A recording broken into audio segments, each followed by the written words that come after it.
You Dick? How you doing, man? Hey, buddy. Wolfe. What's going on? I'm Mike. Nice to meet you. Nice to meet you. Here, hit him with a flyer. Right there.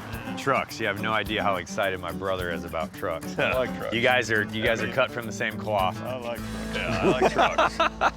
How many trucks you got? I don't know, 50. 50? That's part of the reason I called you guys. I got a precious little girl by the name of Bria. Okay. She's 8, and I'm hanging out with her all the time now. Okay, you got a granddaughter. And Yeah. she's got a couple vehicles in here she wants Papa to make sure she gets. Okay. And the rest of this stuff probably is going to go away. So priorities are changing. Bria's my granddaughter. That's a lot more important than a 65 Chrysler. So I came up with a 5-year plan to sell 20 cars a year because I got to downsize somehow. I'm ready to go to Hangar 5. All right, how many hangars you got?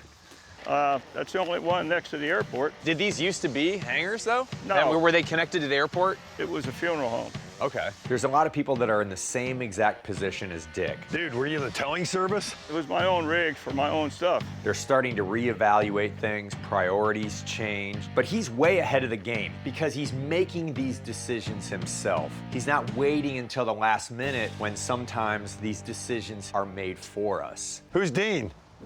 He ran a copy service here before the funeral home. Wow. I was a member of an antique car club here in town, and I bought a wrecker. Then the word got out, and then people would call me and say, well, my aunt has got this old car. She can't drive anymore. Why don't you come look at it? Of course, I'd buy it. The next thing I know, it got crazy, and I just kept buying stuff, and it was a hobby that went astray. I noticed this car when I was standing over there. A bright orange Studebaker. What year is it? 14. Wow. It's like a tractor. You got hand controls. Back in the day, you had primer cups. You dribble a little down each one of these little. We all benefit from guys like Dick in the hobby, the ones that really dive into and research the mechanical aspect of everything. So then we do this, close it. Not just to fix things, but also to help us understand the evolution of what we have. All right, you ready? Yeah. Yep.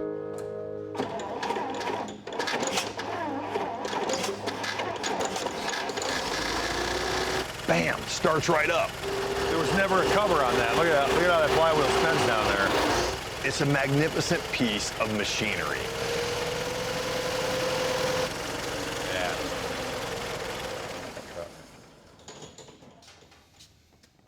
So are we ever gonna go see that truck? Robbie, did you see this sign?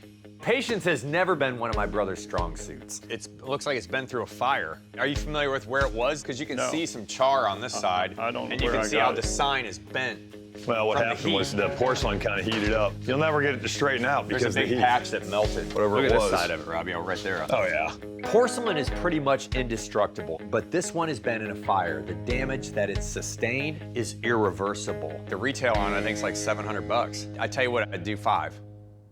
Let's go. You want to do it? Yeah. Okay. I mean, fine. here's the deal. It's like there's always an entry-level collector. This is a really rare sign, and it does have the original bracket, but condition is everything. Hey Dick, can I see those trucks? All right, next building over. You weren't even kidding here. You got a B-Mac there. This is an auto car. You got a Ford in the middle. That's why we named it Big Truck. What's this project you're working on here? What are you doing to this Chrysler? That is a 35 Wow, Chrysler. Dick, you weren't a kidding. 35 Chrysler, 8-cylinder. One of the high-end cars for 35. He's freaking right now, He Dick. likes trucks. I own my own business my entire life. Trucks are for people that want to get stuff done in the world. And you wonder why my brother always calls me. That's the one.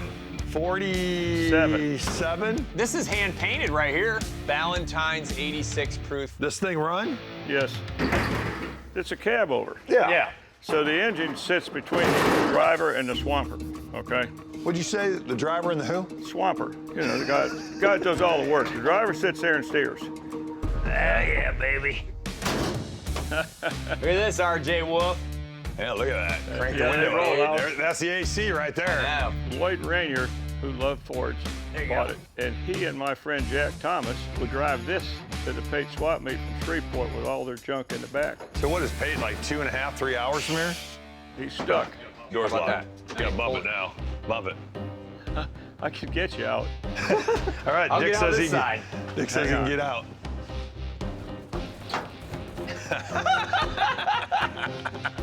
Dude, it's right here. I got him. You're trying to tell me these guys drove this every year to the Pate swap meet? They did. What do they do, sleep in the back? How far is it? 300 miles. Can you imagine, Robbie, see No. this thing go down the road? That'd be nuts. You know, it's drive 40 or something. It has no rust in it whatsoever. Robbie, look at this. There's a different liquor on the other side. Look at that. That's all hand painted. Look at that.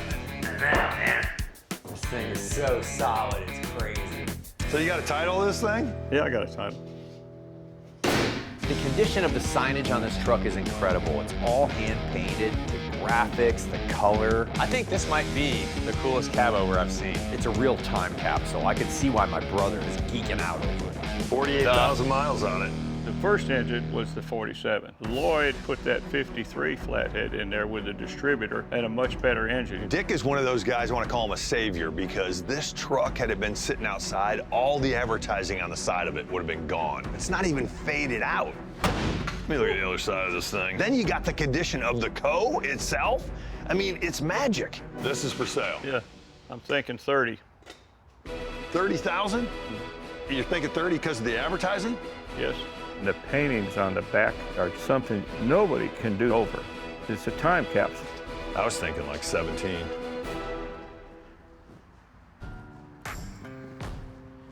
Just because of the work that's going to go back into it. I'm not going to put it back on the street the way it is. I can't drive 40. The fact that the truck engine has been changed to a 53 with a distributor, big plus. Easy to work on. And I come down a little, but not 17. You gotta pick your game up a little bit there. Okay? I'm here, I gave you a number. Your number's here, I'm right here. Where does it need to be? 26,000. I want to be at 20 grand. 26, and I'll haul it to your house. For free? Well, how far do I have to go? Iowa. It's about $1,000 to haul it up there, probably. I think I'm pretty good. Okay, Dick, what do you think of this, Dick? If he's at 20, I know he has to come up a little bit. I'm looking right through him, staring at this cool motor sign. Okay. How about if I did, you know, because conditions, everything on that, just a little bit of wham. I'd do $4 grand on the sign. I'm just gonna throw my hat in the ring and see if I can bring this deal together for these guys. This is a 1930s cool motor clover-shaped sign, very rare sign. They also had an earlier version that they call the kite sign. A lot of the cool motor stuff, especially in this condition, is extremely hard to find. $4,000 for the sign, and would you come up $1 grand? 21,000. There you go. We're doing it?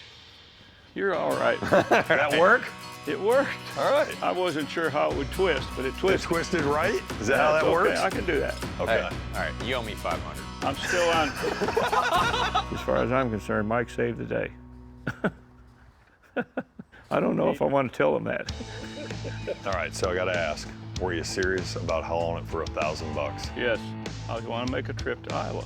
So if it's a little bit more than that, I would be glad to pay Okay, it. so if it's $2,500, that's okay? There's a cap on it there. Wouldn't you crap your pants if he showed up and he drove this up there? All right, I gotta look at this sign now that I bought it. It's cloverleaf. Yeah, man. How's the other Got side? some whammies on it, on the edges of it. But still, it's amazing it's got the Good original sign frame and bracket here, man. You need a bigger truck. Yeah, We need a I big know, truck. right? We can fill that truck up and you can haul it up there for us. I think he has you leaving tonight. I ain't gonna live long enough to move all this stuff out. I'm not really interested in calling auction company ABC to come in and wipe it all out of here in a week. That's no fun. Hey, I appreciate you taking the time, buddy. It's been a good day. It's been a good day. I've had that fun. truck went to a good home. I had a lot of fun. It's been a good man. day. Thank you. Thank you for coming down. I appreciate it. Dick's one of those guys you want to inspire to be like. Maybe in a couple months I'll go back there and knock on the door and see how many other trucks he wants to sell. See you, buddy! Yo!